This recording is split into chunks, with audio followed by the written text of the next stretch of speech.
All right, Jacob, clap again. Clap.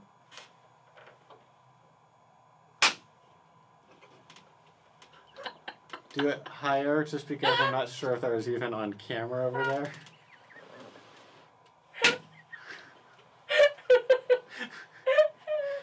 Stick all these microphones and this equipment in my face, and then you ask me to do something else. I can't handle it. I clap, and things start falling everywhere, and you're like, "Oh, look at that! What's falling? What are you doing? This thing's fallen like 3 times." Okay, we'll tighten it later.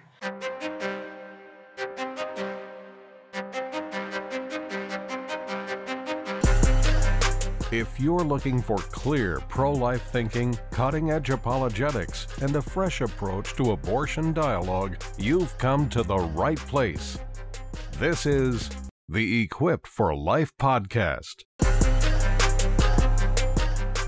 Jacob, this is your first time on the podcast with Yeah, the new I've intro. never heard this intro. What are your thoughts? I don't know. I like the voice. I'm not wild about the music, but it's all right. It's Yeah. fine. It'll work. Yeah, I hear you. I'm not like jumping up and down about it. I think Like, it's just maybe a if little we could too do like cool the for you. Frozen theme or something, Uh-huh. that would probably be better.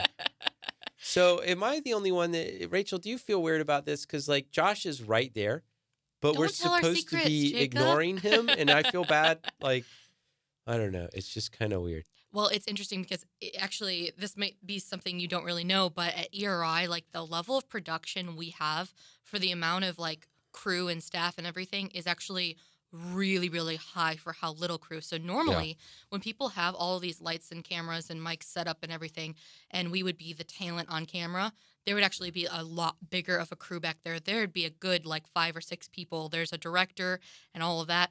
But we do a lot of things all on our own. We wear a lot of hats. You know, I'm directing and I'm on camera. So Yeah.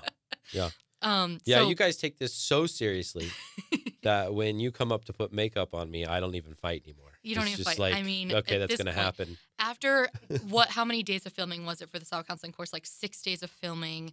Yeah. I think by like the 4th or 5th day, you were kind of just over it. You're not Yeah, even it's going to try just to resist the makeup.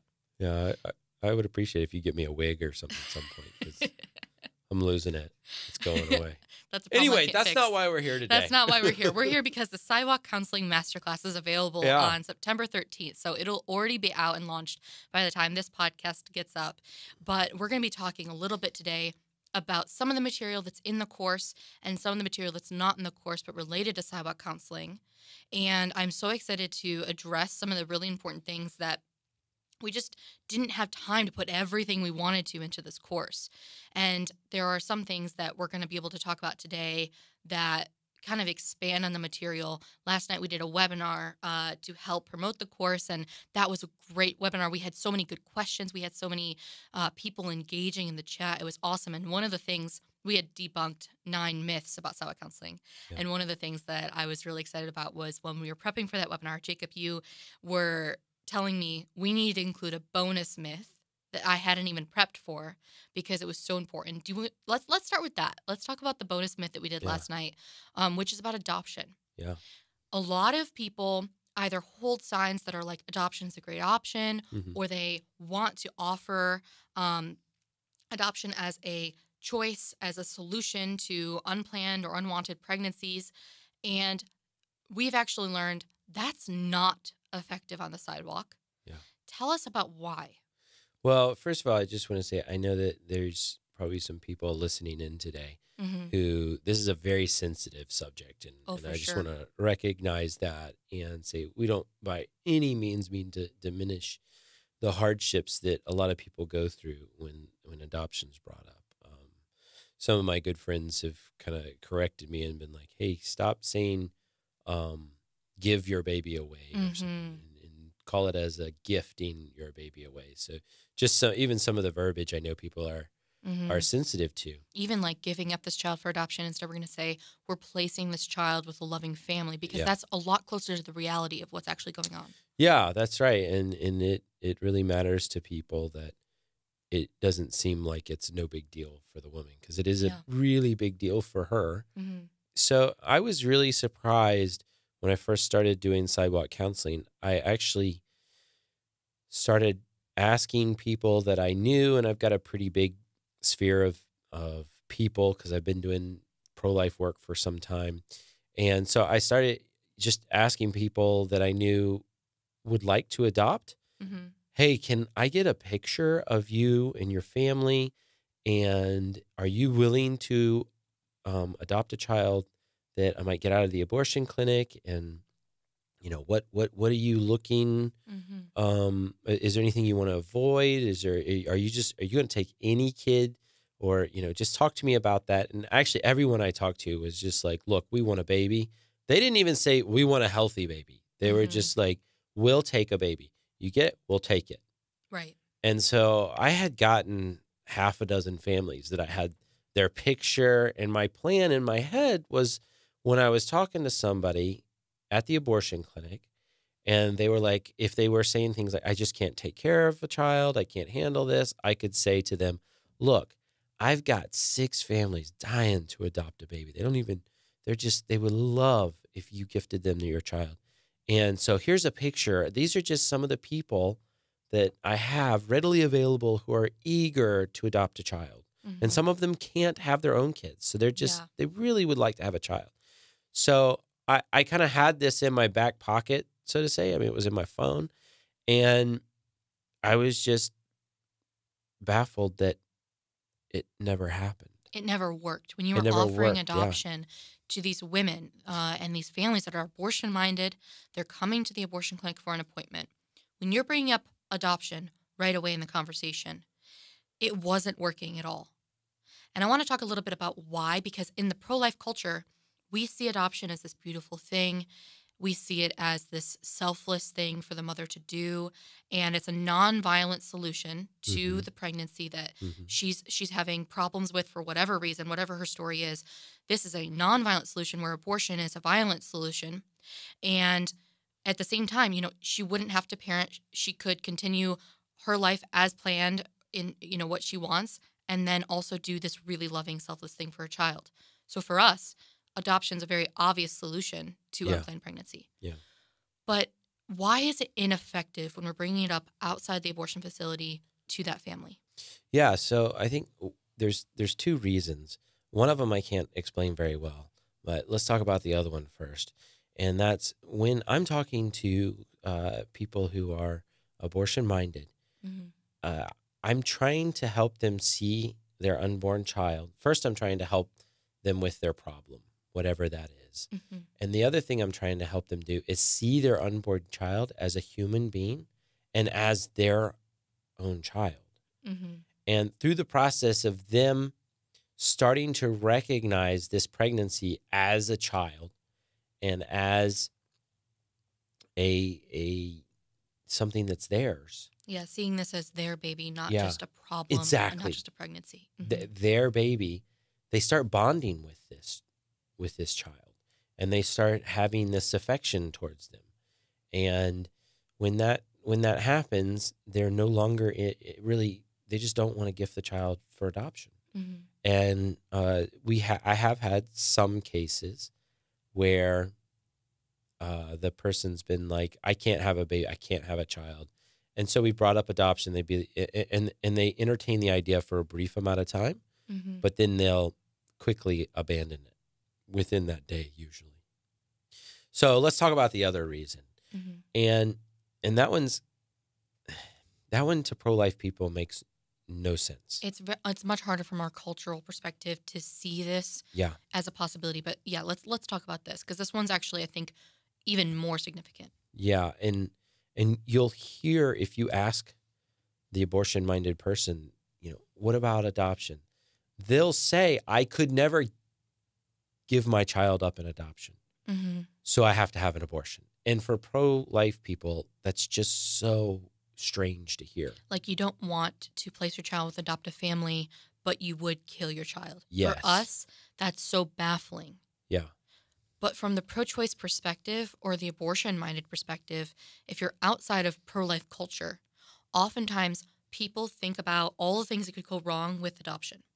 So when the woman who's in the crisis pregnancy is thinking about the adoption as like a path for this baby, she's thinking about it as a child. She's thinking, my child might be abused.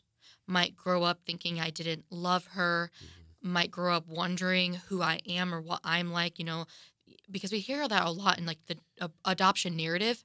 Right. These kids are turning 18, they're going and they're looking for their birth mom. And, we hear a lot of those stories. And they're thinking about, well, what if my child ends up in the foster care system? And all of these different things. But whatever the situation is that they're worried about, they're actually looking at it from a loving perspective of protecting their child. And that's a future child that will be adopted. Right. But right now, when they're thinking about the abortion, they're not thinking, I'm going to go and kill my child.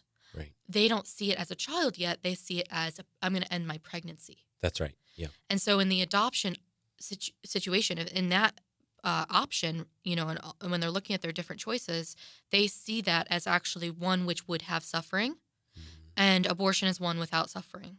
Yeah. My child doesn't even know it exists yet. Like, if they even think about it like a baby, well, my baby doesn't even know, doesn't have feelings, can't feel pain, whatever is going through their mind with that, more often it's about their lives and their situation, and I can't afford a baby right now. They're more thinking about their lives than not the baby's life. But it's not a child yet right now, so it has less suffering, less options for things to go wrong. Well, and there you go. Rachel just explained it beautifully. So I think that's the reason that, like, adoption actually seems like way worse than abortion in the moment of coming to the clinic. Yep. Outside the clinic, when they're talking with you, that's where their mind's at. And as they talk with you more and more and more, what you're trying to do in that conversation is humanize the child and help them see this pregnancy as a baby, because that's what is happening. The baby is already here. Abortion is not a preventative choice. And this is something which is so misleading in pro-choice rhetoric, so misleading in our culture. Pro-choice people see abortion as a preventative choice for whatever. But the baby's already here. That's why it's a problem. Yeah. And when we help them see that in the conversation by giving them more information, by showing them fetal development images and talking through the situation and exploring all of the problems that are not the baby, so then we can get to talking about the baby too, and all of these different things that are wonderful that are happening in the conversation. Like you said, this mother or the child's father or the grandmother or whoever you're talking with, they start to attach themselves emotionally to the child. And by the time they have humanized the child in their mind, now they want to parent the baby. So I think ultimately, because of the situation we're in on the sidewalk outside the abortion facility, we need to focus on how do we empower her to make the choice to carry to term. And once she's made that choice, I think exploring adoption is absolutely necessary. I think we should do it because it's so beautiful, and it is oftentimes going to be a very loving, good fit for that family. Sure. But we're just not there yet. Yeah. At the first beginning part of that conversation, probably not until she's at the Pregnancy Resource Center, has had the ultrasound, has had some counseling, and has had a lot of time to think about it, will she be ready to consider adoption.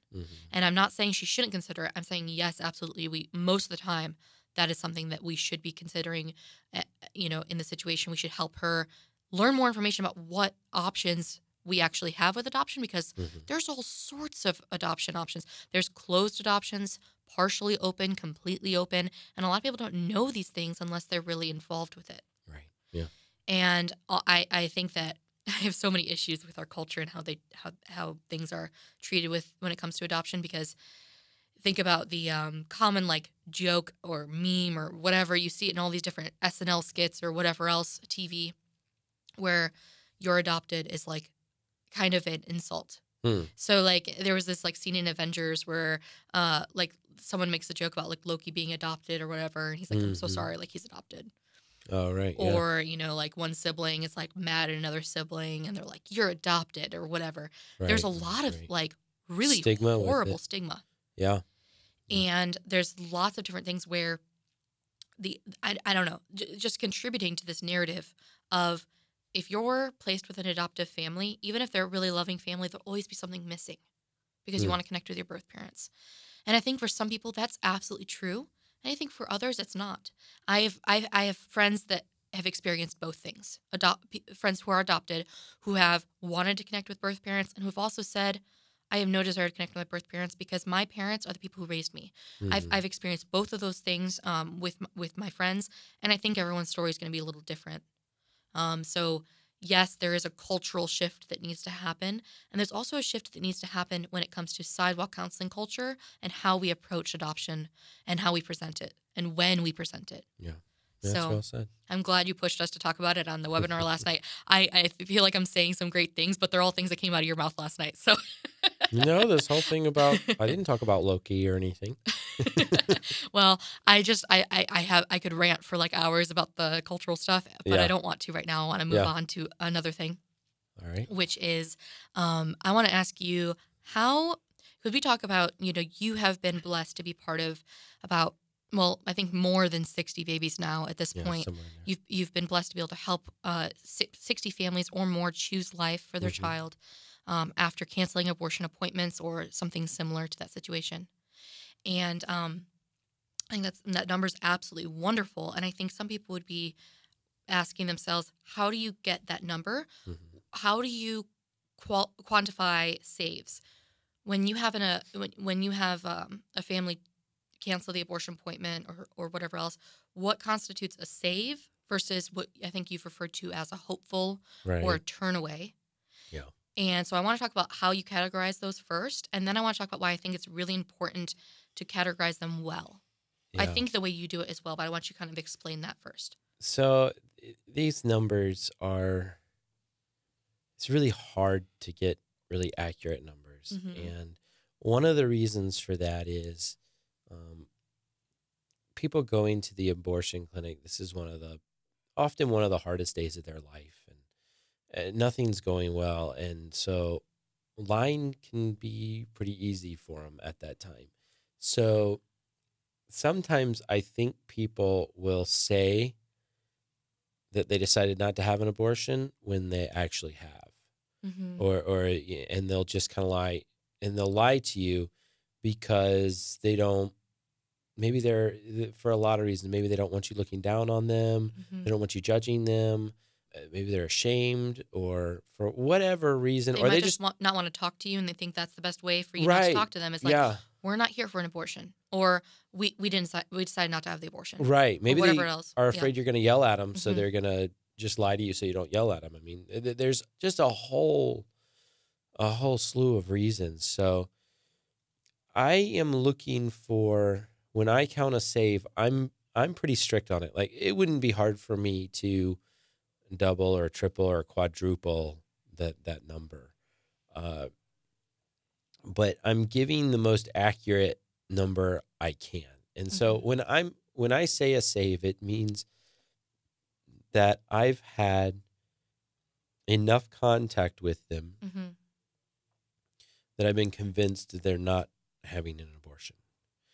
And that's going to mean a lot of different, there's a lot of pieces to that, but it's not going to be like, so I've seen like people, and this is awful, but where a car's coming up and maybe they put their blinker on and then they take it off and keep driving. And they're like, oh, look, it's a save. Yeah. I'm like, wait, what? Or someone turns around in the driveway of the abortion clinic. Turns around and I go, or they're just lost. It could be. I hope so. I certainly do. I hope that's a canceled appointment or just a no-show. I really do hope. But we don't know. I mean, look more like two guys in the car. I don't think they're here for an abortion, okay? And so, you know, you've got those kind of different things. You've got people that come down, and sometimes I've seen it, and it looked like they were sarcastically saying, oh, yeah, we didn't decide to have the abortion. It's like, but you were there for 6 hours. Right, and she's leaving the abortion facility, and she looks like she's on pain medication because she just had surgery. Right.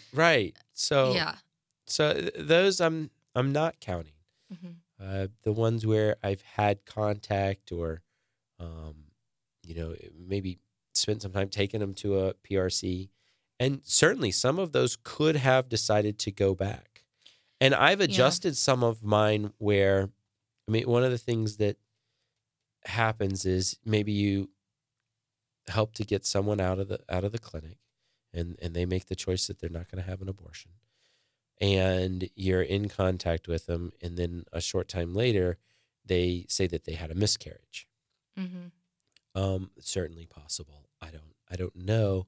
I don't usually count that as a save.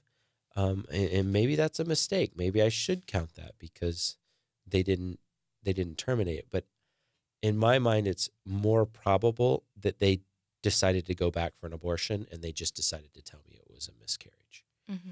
And so that's rare, but it does happen. And I don't count that because I think that it's more likely, in being honest with the numbers, that it wasn't a save.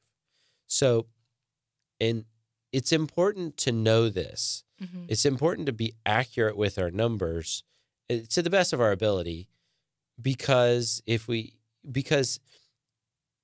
need to know who's getting good results with the tools that they're using.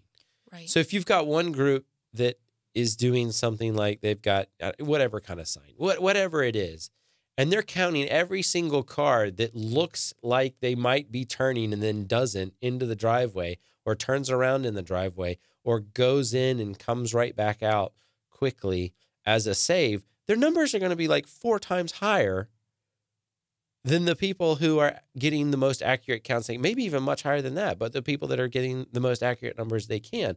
So you might have one group that's being more effective, but they're trying to be more accurate with their numbers, mm-hmm. and the other group's being really hopeful with their numbers, and they're not actually being as effective.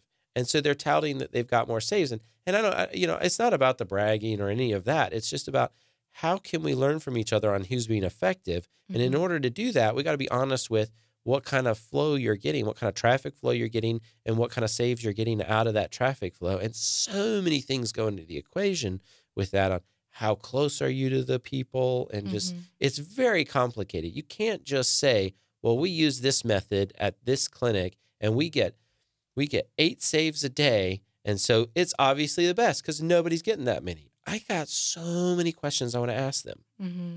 about traffic flow and your access to the people, and how do you count a save? And the thing is, I think a lot of people don't consider some abortion facilities are either in the same building or in the same parking lot as like a bunch of other businesses. Right. So if you have dentist office and you have the eye doctor and you have the abortion facility and you have like all these other offices, maybe there's like a law office and a post office and whatever. How could you count turnaways, or like they're only in the parking lot for a short amount of time? You have no idea what they were there for. Yeah. So a place they might like have that, decided they don't want to go to yoga that day. exactly. And so you don't know how to track at a place like that very accurately. Mm-hmm. So something like turning around in the driveway, yes, sometimes it's going to be they see your loving sign. Mm-hmm. They see the large, peaceful, prayer, compassionate presence on the sidewalk, and they're like, whoa, all of these people are witnessing to what's happening here. I don't think I can go through with this. Right. That certainly happens. That's Absolutely. not what I'm saying. What I'm saying is, if you're tracking it in a very broad, general way, mm-hmm. you're not going to be able to experiment very well with different methods and be able to know the difference between them. So like trying to measure accuracy or effectiveness of methods, it's not going to be very meaningful or very helpful. You're not going to be able to do it if you're counting something very, very broadly. Yeah. At the same time, I think you could be too strict on it. Like, I only count it as a save if I see either a picture of that baby sent to me through a text message, right. I hold the child in my arms, and I'm at the baby shower, or like whatever. Right. Then I've got like 10. We just cut back. Yeah. And we definitely see that, though. Like, mm-hmm. you told a story last night where there was a woman coming by with a stroller. I think the baby was like 4 months old, and she waved you guys over. She said, we were here mm-hmm. months and months ago mm-hmm. for an abortion. We decided not to go through with it. Thank you so much for being here. It was because you were here that this child's here today, and I love this child, and I'm so glad we decided to, and I think it was the grandmother of the child or something like that. But she was in a car, for accuracy. Yes. Okay, a car seat? Yeah. Oh, sorry. I thought it was a stroller. No, it's a car okay. seat. But in that situation, certainly I would be counting that as a save. Absolutely. That's like the most clear example of a save. But you also have situations where you talked with this family for a few hours outside the clinic. You brought them to breakfast and had a meal with them, and then you then brought them to the pregnancy resource center, and they got mm-hmm. the ultrasound and everything, and they leave the ultrasound appointment very different than you met them. Mm-hmm. When you met them, they were sullen, they were sad and very quiet, and by the time they leave the PRC with that ultrasound picture in their hand, they're just beaming and they're so excited and they're like, thank you so much, Jacob. We're going to keep this baby. Yeah. That's a save. You know what I mean? So Sure. like, I think there's different ways, but I think we need to track it in the best way we can so that we have a category where we are pretty confident that this is a save. A category where this is a hopeful. We had a turn away or a hopeful save. So we don't have confirmation yet. We're like pretty sure, but we're not very confident. Mm-hmm. I think that that's a great category to have and a great category to be like emailing everyone in your local community. Hey, we need prayers for Mom B. Today we talked to Mom B for a little while.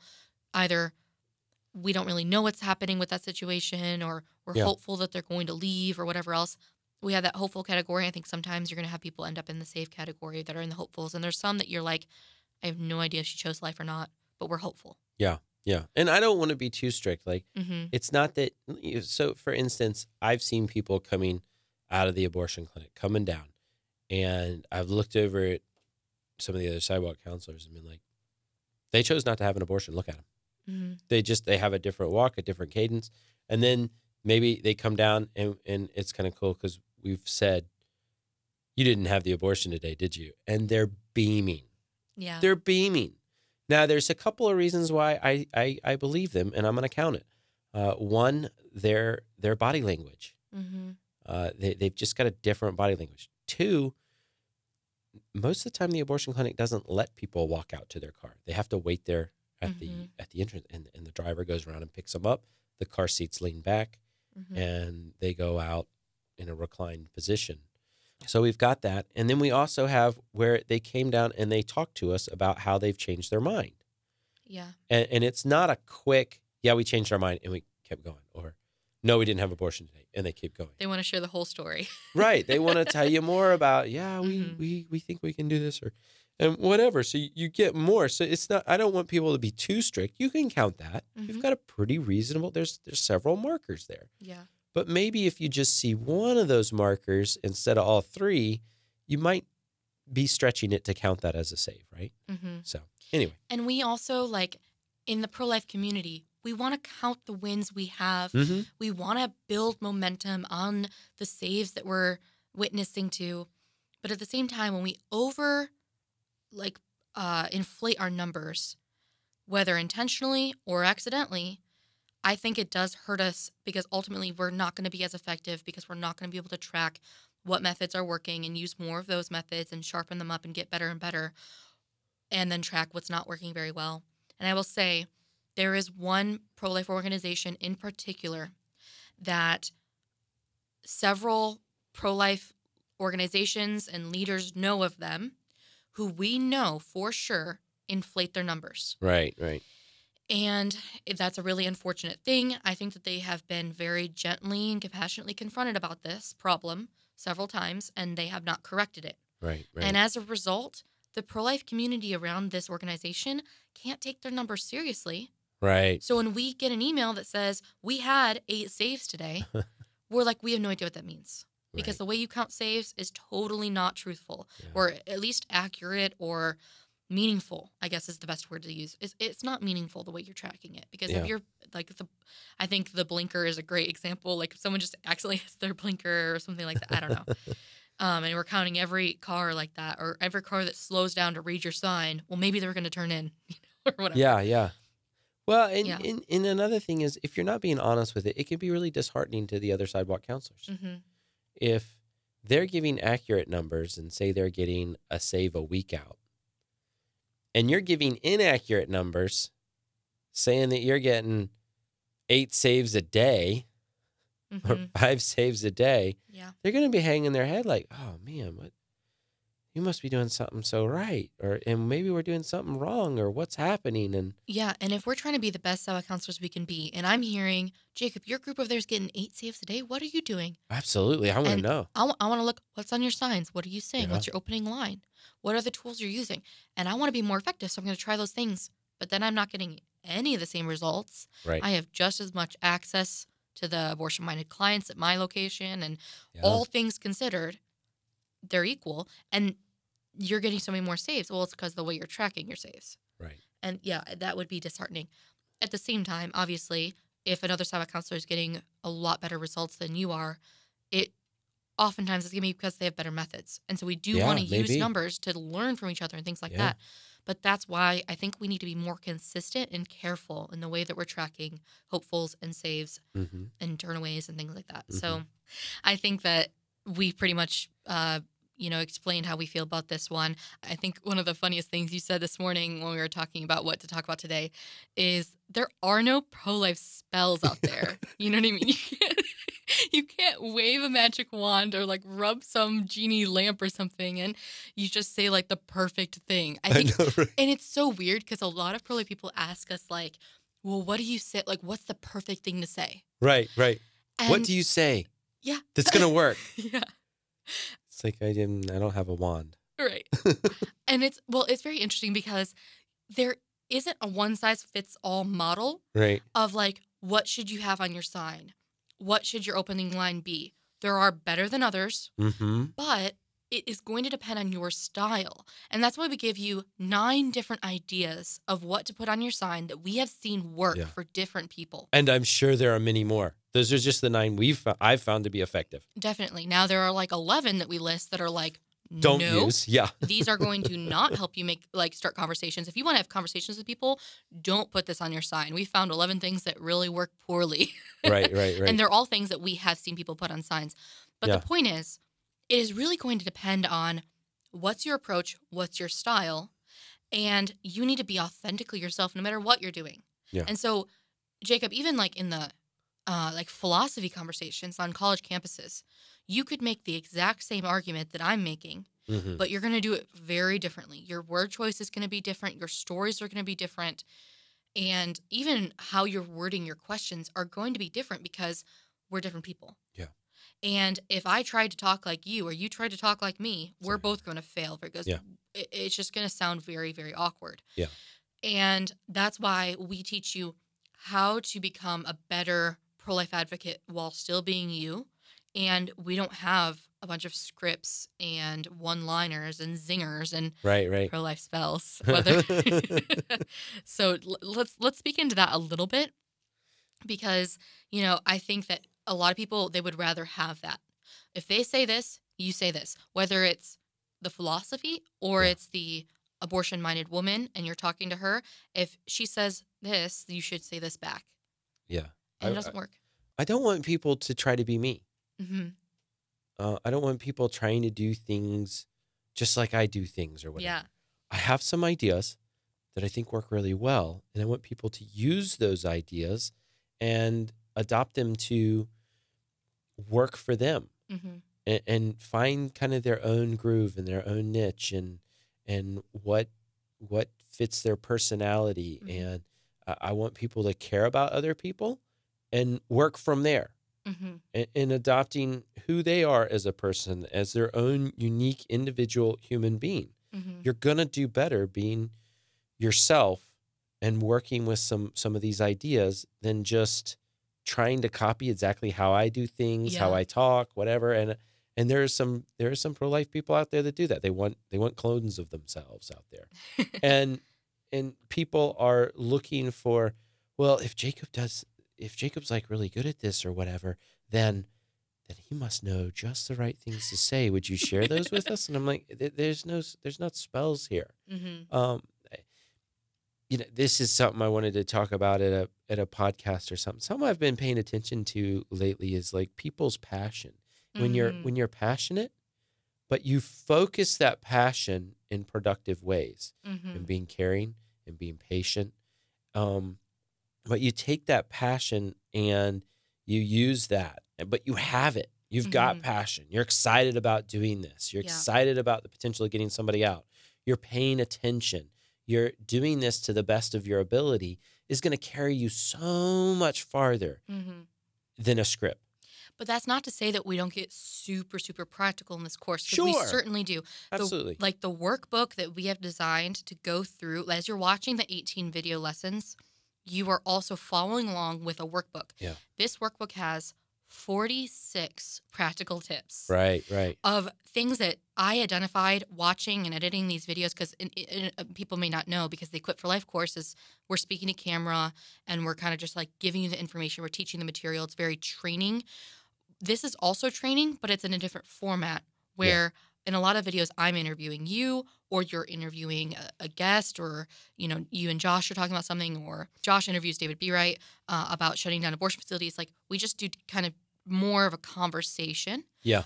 Because when we were designing this course, we realized you have so many stories, and we wanted you to be able to tell those, and that just doesn't work very well talking to camera. But like, as you're watching the interviews and the discussion, you have all these practical tips highlighted for you. Mm-hmm. You have step-by-step instructions of how to do whatever we're teaching in that video. Frequent question and answers. I mean, we get really practical. We break down, how do you find out this information? The conversation oftentimes isn't scripted, but we can have a checklist of all this stuff that you need to find out about the abortion facility you're at. Right. What days do they do abortions? How late do they do abortions? And so much more. That sort of information, how do you collect that? How do you figure out, where's the public right-of-way? Where can I legally stand if there's no sidewalk? How do you find that information out? We've learned from your experience all of these really practical things. That I'm happy to give people more of a cookie cutter way to find out. At the same time, what might work for one state might not work for another. So we try to keep that in mind too. And so you're going to really have to individually fit things down and make sure that you're not reinventing the wheel. This is why pro-lifers need to talk to each other, because oftentimes a lot of groups in your area have already done the footwork for you. And we teach you how to get connected with that. We teach you how to learn from what's already out there, what's existing, and how to cooperate with people who are sometimes not easy to work with. Yeah. And you know, like we were talking about, I think it was the signs where we have, is it 9 signs that we... Yeah, 9 ideas. 9 ideas for signs that we found are effective, but 11 that are not. Yeah. Well, part of this whole course is I failed a lot. The fact that I know there are 9 signs that don't work isn't... Or 11 signs that don't work. Or I'm sorry, 11 signs that don't work isn't like a guess. It's because I've probably held some of those, or been around those, or seen those. Or seen other people using them, and how badly it's going. And it's just not worked. And so I'm hoping that a lot of this course are things that don't work. Yeah. Don't do this. If you're thinking this, which is not unreasonable, like we just talked about adoption. It's not unreasonably thinking that, but in reality, it's not going to work. So let's take that option off the table so you can try some of these others that we found do work, or you can maybe try some other things, but hopefully it'll give you some ideas of the route to go down as well. And we do a lot of do's and don'ts lists as well. Like, that's how I organize information, because I feel like that's so practical and easy to follow. It doesn't matter, like, what you're wearing. Do's and don'ts list. Right. What to put in a gift bag that you're handing out to people, do's and don't list. You know, we go through all of these different things because we've seen things that don't really work well. But the reason we have to even talk about it is because intuitively, as pro-life people, there are some things that at first seemed like they would be really successful, seemed like they would make a lot of sense. But through trial and error, we've come to learn, actually, that's not how it works. Right. And I think that if we can help other people avoid making some of the mistakes that we have made or we've seen other people make, then we're going to save a lot more time. We're going to get to that end goal, and we're going to be more successful in a faster way. So even though this is like 8 hours of video material, which kind of feels like a lot to go through, do I need to go through 8 hours of training to Sidewalk Counsel? Well, that's 8 years of learning compressed into 8 hours. Right. I mean, how many countless hours have you spent in front of the abortion facility and your friends and the people that we've connected with in the Sidewalk Counseling community, and all of the hours that they have spent and what we've learned from them? We've condensed that. So you're actually getting a lot of training in a very short amount of time. That's true. Yeah. Yeah. So I think it's really, really cool. Anything else you want to say on pro-life spells or sound bites, or like trying to make something very cookie cutter and it's just not going to work out? Yeah. So it's not that I'm saying don't be afraid to try new things, see how they work. Try to think them through first, and ask other people to maybe help you process with them. And please understand, you're not going to find this magical thing that's going to start turning everybody away. Like, you know, I've heard people say, well, if you just tell them the baby has a beating heart, or it has fingernails, or we have these ideas that come to us. And what I found often is they're important because they're important to us. And what's important to you as the sidewalk counselor that is really effective to you, I hate to break it to you, probably isn't going to be effective to the abortion-minded person walking into the clinic. So you got to figure out what they need to hear and not what you need to hear. So there's not, you're just not going to find the magical thing to say. It's going to be different because people are different and nobody's rubber stamped in the same person over and over. We think in similar ways. So there are similar ways we can treat people and understand how to process people. I shouldn't say process people. I mean, like help people process the information, but we're not going to come up with I'm confident nobody's going to find a script that's going to be, listen, if we get all sidewalk counselors doing this, 80% of people are going to walk out. Yeah. 50% of people are going to walk out. I just don't think it's going to happen. There are many different things that different abortion-minded people need, right? So that's why our methods are so focused on, let's get a conversation started with this person, because in the conversation, we can try lots of different things and see what works for them. Because what may work for one family is not going to work for another. And the more we can ask them questions, hear their story, hear their concerns and what they're coming, where they're coming from, then we can customize to present what resources they want and they need. Because it's not the same for everyone. Right. Different people have different needs. And so that's why we're so conversation focused. Because you're going to have so many more options in the conversation. You're able to offer 10 different solutions if you need to. Sure. Where if you have one sign and no conversation, then you get one shot. That's right. Yeah. So like we want to be able to have it be as personal as possible, as, have that human connection and be able to really hear what they want and what they need. So thank you so much for coming on the podcast today, Jacob. I really appreciate it. I feel like we've had some great discussion. I feel like we'll probably have you back at some point to talk more sidewalk counseling stuff, especially after this course gets off the ground. I'm sure we're going to get a lot of really cool questions from people taking the course, and then we're going to want to talk about them on the podcast probably, I would guess. So I love that we have the course out now because like even now talking to you, I'm thinking there's so much we didn't tell people. There's so much they don't know now. Like we just barely skimmed the surface of so much. But the good news is we have this course out now. Yeah. And people, if you get the course, you're going to see just about all of this stuff. You're going to see, you're going to be able to go through all of it. You're going to get into depth. So I don't have to hear people say, but I don't know what to do. You can't say that to me anymore. You just need to get the course. Exactly. We can't talk about it all in an hour because we made 8 hours or more that's content. So yes, that's great. Thank you for listening to the Equipped for Life podcast, a project of Equal Rights Institute. Equal Rights Institute uses speaking, writing, YouTube videos, podcasts, online courses, and campus outreach to help pro-life advocates in the areas of practical dialogue tips, relational apologetics, pro-life philosophy, and sidewalk counseling. If you've been helped by this podcast, please consider supporting it by making a donation at EQUALRIGHTSINSTITUTE.com.